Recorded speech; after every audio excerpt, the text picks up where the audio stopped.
Le nœud sinusal, centre rythmogène du corps, diffuse des impulsions électrochimiques à travers le muscle cardiaque. Ces impulsions obligent les cellules musculaires à se contracter. C'est ainsi que le sang circule dans notre corps. Toutefois, que se passe-t-il lorsque le cœur perd son rythme? Ce tracé a été reproduit à partir d'un électrocardiogramme portable. Il montre le rythme cardiaque d'un patient souffrant d'un infarctus grave. Le rythme augmente subitement et la fréquence initiale est multipliée. Les cellules cardiaques ne se contractent pas de manière coordonnée, à l'image d'un mouvement ondulatoire, mais de manière désorganisée. La capacité de pompage du cœur diminue fortement. Si ces palpitations ne sont pas stoppées très rapidement, la mort est inévitable. Sans foie, nous ne pouvons pas vivre.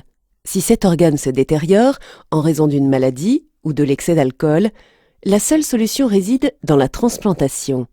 En effet, la cirrhose entraîne le décès du patient par surinfection ou hémorragie.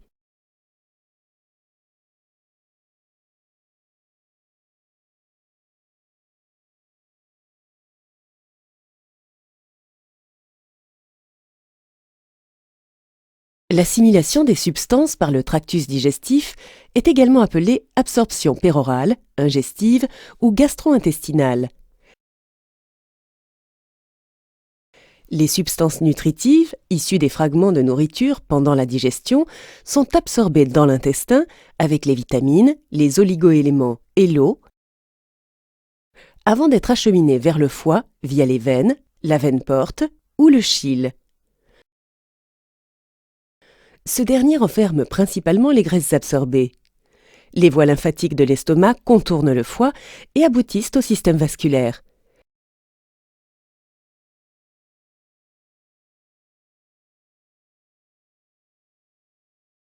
Les sécrétions de l'intestin, le suc pancréatique et la bile facilitent la digestion. Le contenu non absorbé par l'intestin est évacué sous forme de sel via le gros intestin. L'intestin grêle, long de 3 à 4 mètres, est doté d'une capacité d'absorption élevée. Sa paroi est agrandie par les plis, les villosités et les microvillosités qui la tapissent. Cet agrandissement correspond à environ 600 fois la surface d'une paroi lisse. La surface d'absorption dépasse les 100 mètres carrés. Notre atome de carbone passe par l'estomac avec la bouillie alimentaire, puis arrive dans l'intestin grêle. En revanche, le tractus gastro-intestinal est colonisé de manière différente d'un point de vue physiologique. L'estomac contient de l'acide chlorhydrique. De ce fait, c'est le seul organe stérile, sauf lorsqu'il se trouve en présence des bactéries se trouvant dans la nourriture ou la salive avalée. De même, la partie supérieure de l'intestin grêle ne contient en grande partie aucune bactérie. La colonisation bactérienne est de plus en plus importante au fur et à mesure que l'on parcourt l'intestin. Après le passage dans le gros intestin, la densité de colonisation peut atteindre 100 milliards de bactéries par gramme de sel. Les cellules basales, cellules plus profondes de l'épiderme, se divisent en permanence afin de remplacer les cellules cornées supérieures qui meurent et sont rejetées par la peau.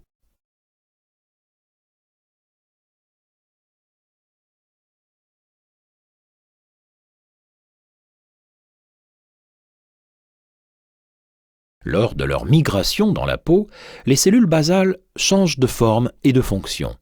Elles s'aplatissent de plus en plus et leur teneur en kératine augmente constamment. Elles perdent leur noyau, meurent et finissent par disparaître sous la forme de couches cornées à la surface de la peau. La peau possède également des fonctions de protection, de captation des stimuli et d'échange. Ces molécules de signal, ici représentées en jaune, sont également appelées molécules MHC. Ce sont des molécules de tolérance tissulaire. Elles reconnaissent une cellule comme étant endogène ou exogène. Outre les macrophages, il existe des cellules que Ronald Eberman, chercheur américain, a qualifiées de cellules tueuses naturelles, car elles peuvent détruire spontanément d'autres cellules, y compris les cellules cancéreuses, sans stimulation antigénique préalable et spécifique.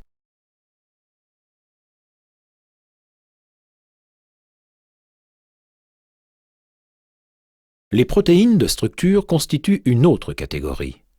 Souvent allongées, elles se présentent sous la forme de fibres alignées.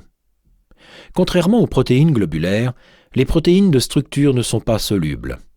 Elles confèrent forme et stabilité aux cellules ou à une formation cellulaire. Elles créent des filaments d'actine, le cytosquelette cellulaire. Des fibres de collagène se trouvent entre les cellules du tissu conjonctif. Les os, les cartilages, les tendons, les vaisseaux sanguins et les dents tirent leur résistance de ces fibres. Le collagène est la protéine la plus présente dans notre corps, environ 25% du poids total des protéines. Les fibres de collagène sont constituées de filaments de protéines entrelacés. Chaque filament se compose de 3 chaînes de protéines.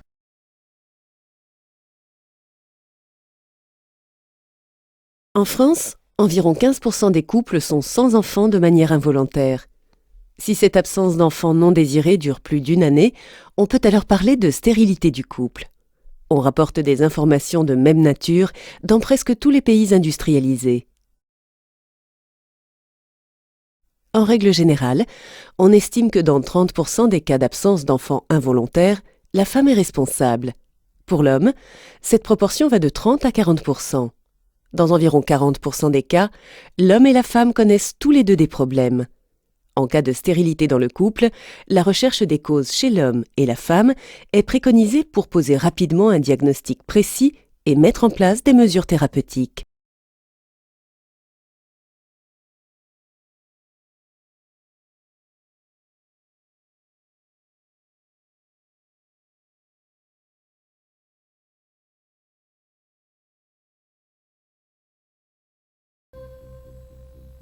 Chaque neurone a une forme qui lui est spécifique. Notre organisme compte des milliards de cellules de ce type et aucune ne ressemble en tout point aux autres. Cependant, la structure de tous les neurones suit un principe commun qui est étroitement lié à leur fonction.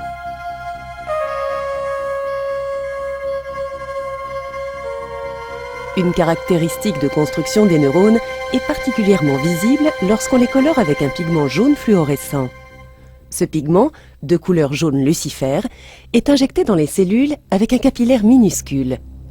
Chaque neurone est doté d'un corps cellulaire dans lequel on trouve également le noyau cellulaire et de nombreux prolongements plus ou moins longs. Les dendrites sont les ramifications arborescentes les plus courtes. À l'instar des antennes, les dendrites recueillent les impulsions et les transmettent à la cellule.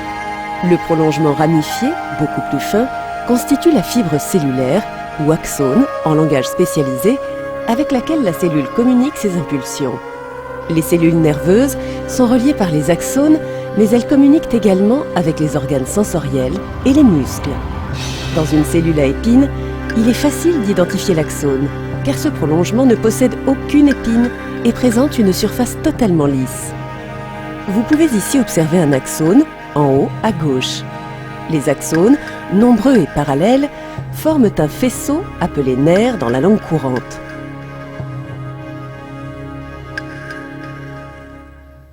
L'axone est la liaison électrique à travers laquelle une cellule nerveuse communique avec son environnement. L'axone transmet aux autres cellules nerveuses la stimulation envoyée par une cellule ou par exemple à un muscle qui reçoit ainsi l'ordre de se contracter. L'axone prend naissance dans les cellules nerveuses microscopiques dotées de dendrites courtes. Il se présente sous la forme d'un prolongement fin et très long. Sa taille peut atteindre quelques centimètres ou même 1 mètre.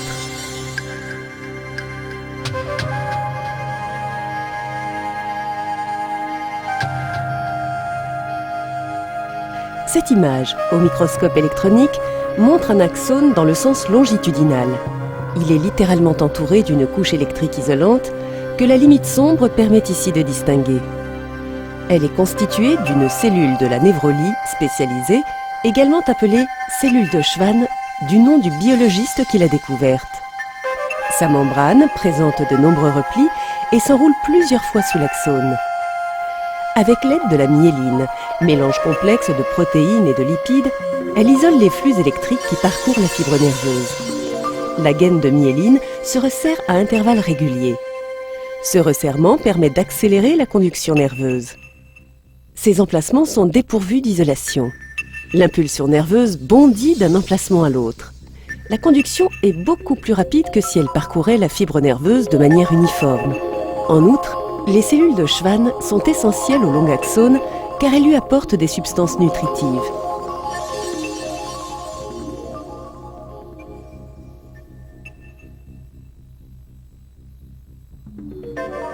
On distingue ici la structure des couches, composée de nombreuses membranes, avec lesquelles la cellule de Schwann entoure l'axone.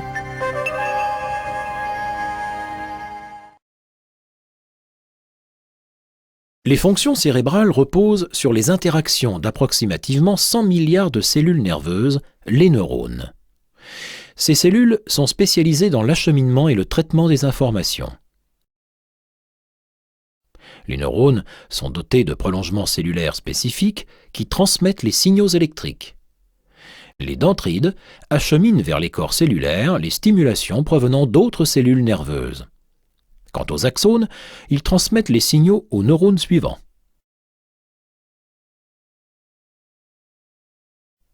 Les neurones fonctionnent à la manière de microcalculateurs qui traitent en permanence les signaux entrants, stimulants ou inhibiteurs afin de bloquer le signal nerveux ou le conduire vers d'autres cellules.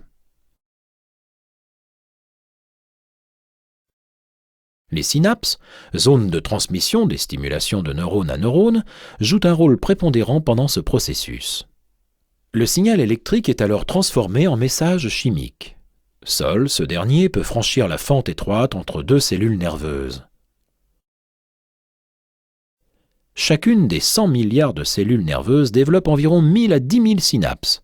Ce nombre extraordinaire trouve son origine dans les capacités exceptionnelles de notre cerveau.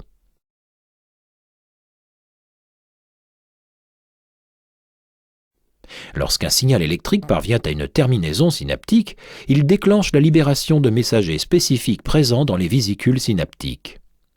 Ces messagers sont appelés neurotransmetteurs. Ils franchissent la fente synaptique et se lient à des récepteurs spécifiques. Ces derniers sont des structures moléculaires présentes sur la membrane du neurone connecté. La force du signal s'avère déterminante pour le transmettre à la cellule nerveuse suivante. Le neurotransmetteur est ensuite éliminé par des enzymes spécifiques ou est absorbé par le neurone qui l'a libéré. Ainsi, la synapse est prête à transmettre le signal suivant.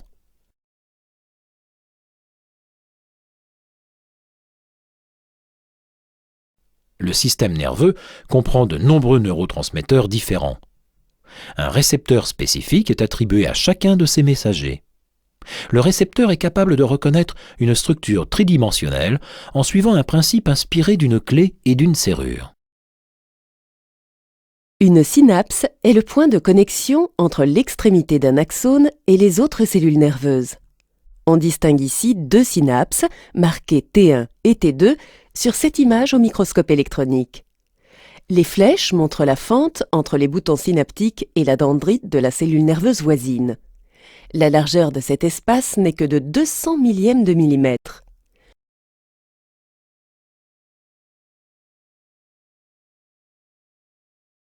Stimulé par l'impulsion électrique venant de l'axone, le bouton synaptique libère des substances chimiques dans la fente. Ce sont les neurotransmetteurs. Ils transmettent les signaux et sont donc vitaux pour le fonctionnement du système nerveux. La résistance de nos disques intervertébraux a de quoi nous étonner. À lui seul, le poids du buste nous fait perdre environ 2 cm du matin au soir. Au fil de la journée, cette pression expulse beaucoup d'eau des cartilages. Lorsque l'épaule décrit des cercles, elle bouge vers le haut et l'avant, puis vers le bas et l'arrière.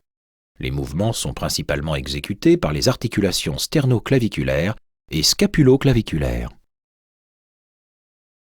Un pied normal présente 3 points d'appui sur la voûte. À l'arrière, on trouve le calcanéum, qui supporte la plus grosse partie du poids. À l'avant, on distingue les têtes du 1er et 5e métatarsiens. Lorsque vous ouvrez la bouche en grand, le petit condyle de la mâchoire inférieure avance largement sur la tubérosité de l'os temporal. Lorsque vous fermez la mâchoire, le condyle se replace dans la cavité glénoïde. Alors que la radiographie classique présente une seule image des os et des organes superposés, la tomographie donne une image qui ressemble quasiment à une tranche. Installé dans un anneau, le tube à rayon X tourne autour du corps du patient étape par étape. Chaque fois qu'il se positionne, le tube envoie des rayons X de la taille d'un crayon. Le collecteur, placé en face du tube, mesure à chaque fois le rayonnement atténué qui lui parvient. À partir de ces centaines de mesures, un ordinateur très performant calcule l'image finale en coupe qui s'affiche ensuite à l'écran. Cette image est appelée tomodensitométrie. Comme dans une radiographie classique, les zones avec un haut degré d'absorption, telles que les os, apparaissent en blanc. Les zones remplies d'air sont sombres et les organes présentent divers niveaux de gris selon leur densité. Cependant, les rayons X sont moins adaptés à un examen du cerveau, car ce dernier est entouré d'une matière osseuse dure qui absorbe le rayonnement.